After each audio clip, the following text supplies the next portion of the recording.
నమస్కారం అండి, welcome to యోగ్ స్టాక్. అబ్రాడ్ నుంచి ఇండియా వెళ్ళి సెటిల్ అవుదాం అని అనుకునే వాళ్ళు యాక్చువల్గా ఒకరోజు కాకపోతే ఒకరోజైనా అందరూ ఇప్పుడు చాలా మంది సైలెంట్గా ఇండియా వెళ్ళిపోయే వాళ్ళు వెళ్ళిపోతున్నారు.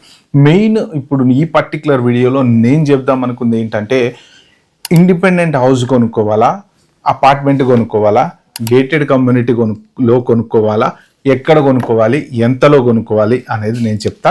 అయితే ఏంటంటే, ఫస్ట్ ఆఫ్ ఆల్ ఈ వీడియో స్టార్ట్ చేయకుండా ముందు నేను చెప్దాం అనుకుంది ఏంటంటే, ఏమి ఇంకా నువ్వు ఇండియా వెళ్ళిపోయే వీడియోలు తప్ప మమ్మల్ని ఇక్కడ సెటిల్ అవనిచ్చేటట్లేవా అనే టైప్లో ఆలోచిస్తారు. ఎందుకంటే నెగిటివ్ కామెంటింగ్ చేద్దాం అనుకునే వాళ్ళు ఏంటంటే ఫస్ట్ రెడీగా ఉంటారనమాట. సబ్జెక్ట్ ఏంటి, టాపిక్ ఏంటి అర్థం చేసుకోకుండా టక్క టక్క టక్క టక్క టక్క కామెంట్లలో ఇక విపరీతంగా ఇట్లాంటి టైంలో మోటివేట్ చేయాలి, జాబ్ ఎత్తుకోమని చెప్పాలి, అది చెప్పాలి, ఇది చెప్పాలి అంటుంటారు అనమాట. ఒకటి మీరు గుర్తుపెట్టుకోవాల్సింది ఏంటంటే, ఫస్ట్ ఆఫ్ ఆల్ అన్ని బాగుంటే ఎవడు ఇండియా వెళ్ళాలని ఆలోచించరండి. సిచ్యువేషన్స్ ఏమైనా బాగలేనప్పుడే ఇండియాలోనే ఆలోచిస్తారు. ఫస్ట్ థింగ్, మీకు అపార్ట్మెంట్కి ఇండిపెండెంట్ హౌస్కి ఉన్నటువంటి తేడా ఏంటి అంటే, అపార్ట్మెంట్లో ఫస్ట్ మనకు ఒక గేటెడ్ కమ్యూనిటీ టైప్లో, అంటే గేటెడ్ కమ్యూనిటీ కాకపోయినా ఇప్పుడు ఒక 5 ఫ్లోర్ల అపార్ట్మెంట్ ఉండి ఒక 10 మంది ఉన్నారనుకోండి.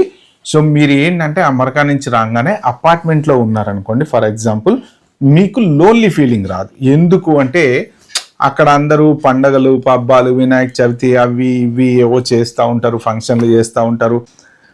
మనం ఉండగలిగితే ఎవరితోని ఏ ఇష్యూ లేకుండా ప్రశాంతంగా మన పని ఏదో మనం చేసుకుంటా ఉన్నామా వెళ్ళినామా అనుకున్నప్పుడు ఏంటంటే ఒక 4 పైన కింద ఉంటుంటారు, ముచ్చట్లు పెడుతుంటారు, మాట్లాడుతుంటారు అనుకున్నప్పుడు అపార్ట్మెంట్ కల్చర్ కొంత హెల్ప్ అవుతుంది. దేనికి అంటే మనం రాగానే లోన్లీ ఫీలింగ్, అమెరికా నుంచి వచ్చేసాము అనే ఫీలింగ్లోంచి బయటకు వస్తాము.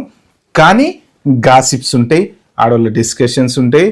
నేను ఫ్రాంక్లీ చెప్తున్నా, దాంట్లో డౌట్ అయితే ఏం లేదు, ఎందుకంటే చూసొచ్చు కాబట్టి నాకు తెలుసు. సో వీళ్ళు ఏదో అటు వాళ్ళ గురించి వీళ్ళు మాట్లాడడం, వీళ్ళ గురించి వాళ్ళు మాట్లాడడం, ఇలాంటివన్నీ రకరకాలు ఉంటుంటాయి. అది కూడా ఒక ఫన్ కింద తీసుకోవాలి, మనం తీసుకోవాలి, ఇటు వినాలి, ఇటు వదిలేసేయాలి, అంతే. మన పని మనం చేసుకుంటూ వెళ్ళిపోవాలి. సో అది ఒక అడ్వాంటేజ్ అయితే ఖచ్చితంగా ఉంటుంది. ప్లస్ ఏంటంటే మీకు తక్కువ కాస్ట్లో స్టార్ట్ అవుతుంది మీ లైఫ్ అనేది. ఇప్పుడు 2 బెడ్రూమ్ అపార్ట్మెంట్ జనరల్గా హైదరాబాద్లో వచ్చేసి 60 to 70 lakhs మినిమం లేనిదైతే లేదు. కానీ మీరు ఇప్పుడు హైటెక్ సిటీ ఏరియాలో కొనాలనుకోండి, ₹1,00,000 కోటి రూపాయలు తక్కువైతే ఖచ్చితంగా లేదు. కోటి 10 లక్షలు పెట్టండి అయితే మీకు రావట్లేదు. ఓకే, సో మీరు కొంత రిమోట్ ఏరియాస్లోకి వెళ్ళి చందానగర్ లోపల డౌన్లోకో లేకపోతే అలా వెళ్ళి కొనుక్కోవాలనుకుంటే ఓకే, నో ప్రాబ్లం. ఇది హైదరాబాద్లో సెటిల్ అవుతాం అనుకునే వాళ్ళకి. ఇక ఆంధ్రాలోనో లేకపోతే విలేజెస్లోనో లేకపోతే టౌన్స్లోనో అక్కడిక్కడ సెటిల్ అవ్వాలనుకుంటే హ్యాపీగా సెటిల్ కావచ్చండి. ఎందుకంటే నేను రికమెండ్ చేసేది అదే. మీరు టౌన్లో సెటిల్ అవ్వటం వల్ల అడ్వాంటేజ్ ఏంటి అంటే మీకు ఖర్చు తక్కువలో అవుతుంది. మీకు ఇండిపెండెంట్ హౌస్ గురించి చెప్పాలి అంటే, ఇండిపెండెంట్ హౌస్ అనేది స్థలం కొని కట్టుకుంటే ఒకలాగుంటుంది. అంటే మీ దగ్గర ఫర్ ఎగ్జాంపుల్ ఒక 3-4 crores ఉన్నాయి అనుకోండి. ఇప్పుడు మీరు దానికి తగ్గ ప్లాన్ మీరు ఎలా చేయాలి అంటే, మీరు ఏదన్నా ఒక మంచి స్థలం తీసుకొని ఒక 150 square yards 200 square yards ఒక స్థలం తీసుకొని ఒక 2 అంతస్తులు కట్టుకోవటము, లేదు 250 square yards తీసుకున్నారనుకోండి, మీరు 3 అంతస్తులు కట్టుకోవచ్చు.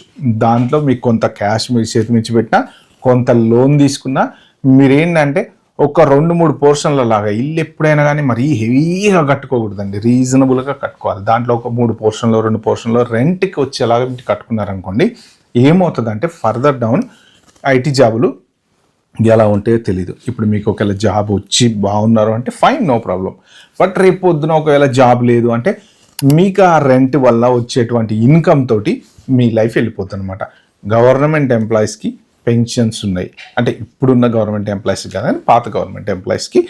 సో ప్రైవేట్ ఎంప్లాయీకి పెన్షన్ అంటూ ఉండదు. అది మనమే క్రియేట్ చేసుకోవాలి. మనం ఏ పాలసీలు కట్టుకోనో, అది కట్టుకోనో, ఇది కట్టుకోనో, ఇంకో రకంగా మనం జాబ్ గనక లేకపోతే సర్వైవ్ కాగలము అనేటువంటి లెవెల్లో మనము ఇన్కమ్ని క్రియేట్ చేసుకోవాలి. సో కాబట్టి ఏంటంటే మీరు ఒక 2 ఫ్లోర్లో 3 ఫ్లోర్లో కట్టుకొని కొంత మీ దగ్గర ఉన్నటువంటి డబ్బులు పెట్టేసి కొంత లోన్ తీసుకొని మీరు ఏంటంటే నెమ్మదిగా లోన్ ఎప్పటికప్పుడు క్లియర్ చేసుకుంటా దాన్ని మీరు సెట్ చేసుకున్నారనుకోండి, ఒక రకంగా మీకు హెల్ప్ అవుతుంది. ఎప్పుడు హెల్ప్ అవుతుంది అంటే ఒకవేళ జాబ్ పోయిన టైంలో హెల్ప్ అవుతుంది అనమాట. ఇది ఇండిపెండెంట్ హౌస్. అయితే అపార్ట్మెంట్కి ఇండిపెండెంట్ హౌస్కి ఉన్నటువంటి డిఫరెన్సెస్ ఏంటి అంటే, ఫస్ట్ ఆఫ్ ఆల్ అపార్ట్మెంట్ అనేది మీకు భూమి పెరుగుతుంటే దాని రేటు పెరుగుతూ ఉంటుంది. ఒక్క స్టేజ్కి వచ్చిన తర్వాత ఏమవుతుందంటే ఇంకా దాని రేట్ అక్కడికి ఆగిపోతుంది, తగ్గకపోయినా ఇంకా అది స్టాగ్నెట్ అయిపోతుంది. ఎందుకు అంటే అపార్ట్మెంట్ పాతదైపోతూ ఉంటుంది, రిపేర్లు వస్తూ ఉంటాయి, దానికి డబ్బులు మెయింటెనెన్స్ పెడతా ఉండాలి. సో ఇక మెయింటెనెన్స్ అనేది పెరుగుతూ ఉంటుంది. అది కట్టినప్పుడే బాగుంటుంది, కన్స్ట్రక్షన్ క్వాలిటీగా కట్టింటే బాగుంటుంది. లేదు అంటే కొంచెం దాంట్లో రిపేర్స్ ఎక్కువ వస్తూ ఉంటాయి అన్నమాట. చాలామంది బిల్డర్స్ కట్టేటప్పుడు ఏం చేస్తారంటే రోబో శాండ్ అనేది ఒకటి ఉంటుంది, మామూలు శాండ్ అనేది ఒకటి ఉంటుంది. ఒకప్పుడు మన కన్స్ట్రక్షన్స్ అన్ని మామూలు శాండ్తో కట్టేవాళ్ళం. ఇప్పుడు ఏంటంటే శాండ్ రేటు అంటే ఇసుక రేటు పెరగటంతో ఏం చేస్తున్నారంటే వీళ్ళు ఫ్యాక్టరీలలో చిప్స్లోంచి బయటకు తీసినటువంటి పొడి రోబో శాండ్ అంటారు అనమాట, దాంతో కడుతున్నారు అనమాట. దాంతో కట్టడం వల్ల ఏమవుతుంది అంటే కొంచెం క్వాలిటీ అనేది తక్కువ ఉంటుంది అని అంటారు. కొంతమంది ఇంజనీర్స్ కట్టచ్చు అంటారు, కొంతమంది ఇంజనీర్స్ క్వాలిటీ ఉండదు అంటారు. అది మనకు కరెక్ట్గా ఇంజనీర్ అయితే సివిల్ ఇంజనీర్ చెప్పగలుగుతాడు. బట్ ఏంటంటే మీరు ఓవర్ ద లైన్ ఒక 10 ఏళ్ళు వచ్చింది అనుకోండి, 10 ఏళ్ల తర్వాత అపార్ట్మెంట్ ఏంటంటే ఉండడానికి బాగుంటుంది కానీ మెయింటెనెన్స్ పెరిగిపోతూ ఉంటుంది. అంటే మనం మంత్లీ కాంట్రిబ్యూట్ చేసేటువంటి డబ్బులు ఏమైతే ఉంటాయో ఒక నెల పెరగటం ఒక నెల తగ్గటం అలా ఉంటుందన్నమాట. సో కాబట్టి ఈ నెల ఇటువంటి పైపులు పాడైపోయినాయి, ఆ టైప్ పాడైపోయినాయి అని, లేకపోతే డాబా మీద నీళ్ళు నిలిచిపోయినాయి అని, అట్లని ఇట్లని, లేకపోతే ఆ పక్కింటోడు గోడ పాడైంది మన ఫండ్లోంచి పెట్టాలని, ఇలాంటివన్నీ ఉంటాయి. కాబట్టి ఏంటంటే apartment when you start with an apartment is good.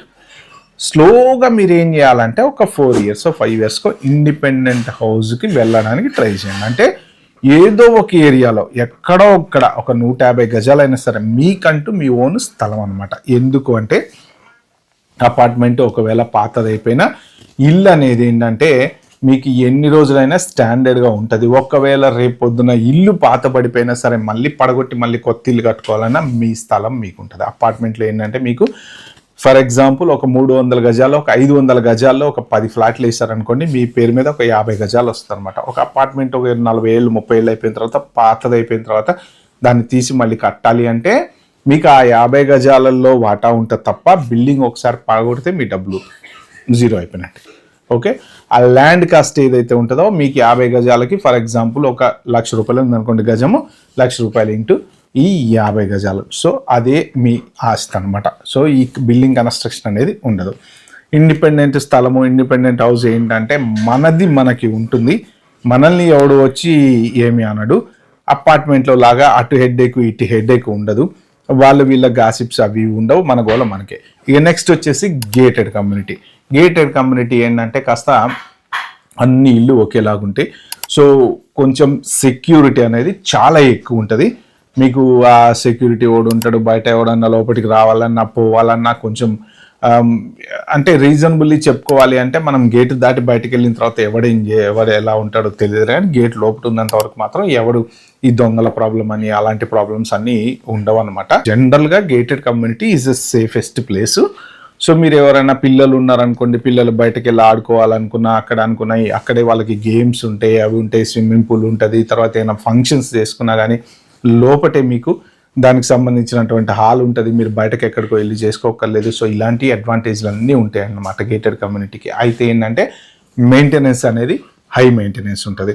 So మీరు గేటెడ్ కమ్యూనిటీలో ఇల్లు కొనుక్కున్నారనుకోండి బాగా డబ్బులు పెట్టాల్సి వస్తుంది. గేటెడ్ కమ్యూనిటీలో హై రైజ్లో అపార్ట్మెంట్ కొనుక్కున్నారనుకోండి, ఒక స్టేజ్కి వచ్చిన తర్వాత ఎండ్ ఆఫ్ ద డే మీరు బయట అపార్ట్మెంట్ కొన్నా గేటెడ్ కమ్యూనిటీలో అపార్ట్మెంట్ కొన్నా అపార్ట్మెంట్ వాల్యూ అనేది ఎప్పటికైనా డిప్రిసియేషన్ అవుతుంది. కాకపోతే దానివల్ల అడ్వాంటేజ్ ఏంటి అంటే మీ చుట్టూ ఒక 4 ఉంటారు, మీరు గేటెడ్ కమ్యూనిటీలో అయితే సేఫ్గా ఉంటారు అనమాట.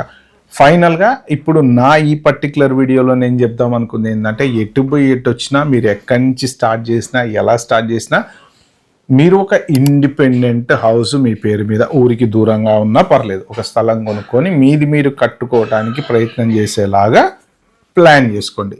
ఫైనల్గా మనం వెళ్ళి ఆ ఇంట్లో ఇప్పుడు ఎక్కడో మేడ్చల్ ఉందండి ఫర్ ఎగ్జాంపుల్, దూరం ఊరికి, ఇప్పుడు ఓఆర్ఆర్ కనెక్టివిటీ ఉంది, మీరు విజయవాడ పోవాలా కనెక్టివిటీ ఉంది, రాజమండ్రి పోవాలా కనెక్టివిటీ ఉంది, ఎటు పోవాలన్నా కూడా మేడ్చల్లో ఉన్నవాళ్ళు చాలా హ్యాపీగా ఉన్నారు. ఇప్పుడు హైదరాబాద్కి దగ్గర 30 to 40 కిలోమీటర్స్ అవతల కూడా ఉండి ఐటీ జాబులకు వచ్చే వాళ్ళు కూడా ఉన్నారు. బెంగళూరు హైవే పెరిగిపోయింది, ఎటు చూసినా కూడా పెరిగిపోయినాయి. కాకపోతే నేను ఇచ్చే సలహా ఏంటంటే మీరు జాగ్రత్తగా చూసుకొని రెరా అప్రూవల్ ఉన్నటువంటివి మాత్రమే కొనుక్కోండి. రీసెంట్గా చూసారు కదా హైదరాబాద్ ఇష్టం వచ్చినట్టు కొట్టేస్తున్నారని చెప్పేసి సోషల్ మీడియాలో న్యూస్ వస్తున్నాయి.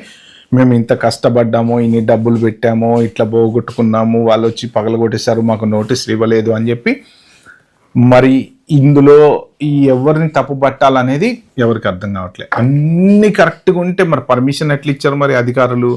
మరి వాళ్ళని కదా ఫస్ట్ తప్పు పట్టాలి. ఇక్కడికి వచ్చి పగలగొట్టే కన్నా ముందే కట్టుకోవడానికి పర్మిషన్ ఇచ్చినటువంటి వాళ్ళని కదా అడగాలి. వాళ్ళని అడిగామని వీళ్ళు అంటారు. ఇంకా అదంతా సర్వం మాయ. ఎవరు ఎలా పర్మిషన్లు ఇస్తున్నారో, ఆ పర్మిషన్లు ఎలా ఓకే అవుతున్నాయో, ఎలా ఇల్లులు కట్టుకున్నారో, బట్ ఏదైనా సరే మీరు అక్కడెక్కడో ఉంటారు కాబట్టి ఇక్కడ ఏం జరుగుతుందో తెలియదు కాబట్టి మన దగ్గర అన్ని తెల్లారి మాయమైపోతే తెల్లారి సృష్టించగలరండి. సో కాబట్టి ఏంటంటే చాలా జాగ్రత్తగా చూసుకోండి. హెచ్ఎండిఏ లేఅవుట్లు, రెరా అప్రూవల్స్ అన్నీ తెలుసుకోండి. గవర్నమెంట్ రిలేటెడ్ ఏదైతే మీరు లీగల్గా సేఫ్గా ఉండగలుగుతారో అవన్నీ తెలుసుకోండి. ఎందుకంటే బిల్డర్లు కూడా చాలామంది కట్టామా అమ్మామా మన పని అయిపోయిందా అనుకుని వెళ్ళిపోయే వాళ్ళు కూడా చాలామంది ఉన్నారన్నమాట. సో అది ఫ్యూచర్లో మీకు ఎప్పుడు ప్రాబ్లం కాకూడదు. అక్కడ ఉండి ఇక్కడ ఇన్వెస్ట్మెంట్ చేసే వాళ్ళు ఎవరైనా సరే హెచ్ఎండిఏ లేఅవుట్లో కొనుక్కుంటే మీరు కొంత సేఫ్గా ఉంటారు. అంటే నేను రియల్ ఎస్టేట్ ఇదేది కాదు కానీ జనరల్గా ఏంటంటే అవన్నీ అప్రూవ్డ్ ఉంటాయి అని అంటారు అనమాట. దానికి సంబంధించిన మీరు రిలవెంట్ ఎవరైతే ఉంటారో లాయర్ దగ్గర చెక్ చేసుకోవచ్చు, మున్సిపాలిటీలో చెక్ చేసుకోవచ్చు, డాక్యుమెంటేషన్ తీసుకెళ్ళి కరెక్టా కాదా చెక్ చేసుకొని కొనుక్కోండి. సో ఇది ఈ పర్టికులర్ వీడియోలో నేను చెప్దాం అనుకుంది. అపార్ట్మెంటా, ఇల్లా, గేటెడ్ కమ్యూనిటీయా అనేది. ఓకే ఫ్రెండ్స్, వీడియో కనుక మీకు నచ్చినట్టుంటే ప్లీజ్ అండి ఒక్క లైక్ ఇవ్వండి. Thank you so much. బాబాయ్, హ్యావ్ ఎ గుడ్ డే.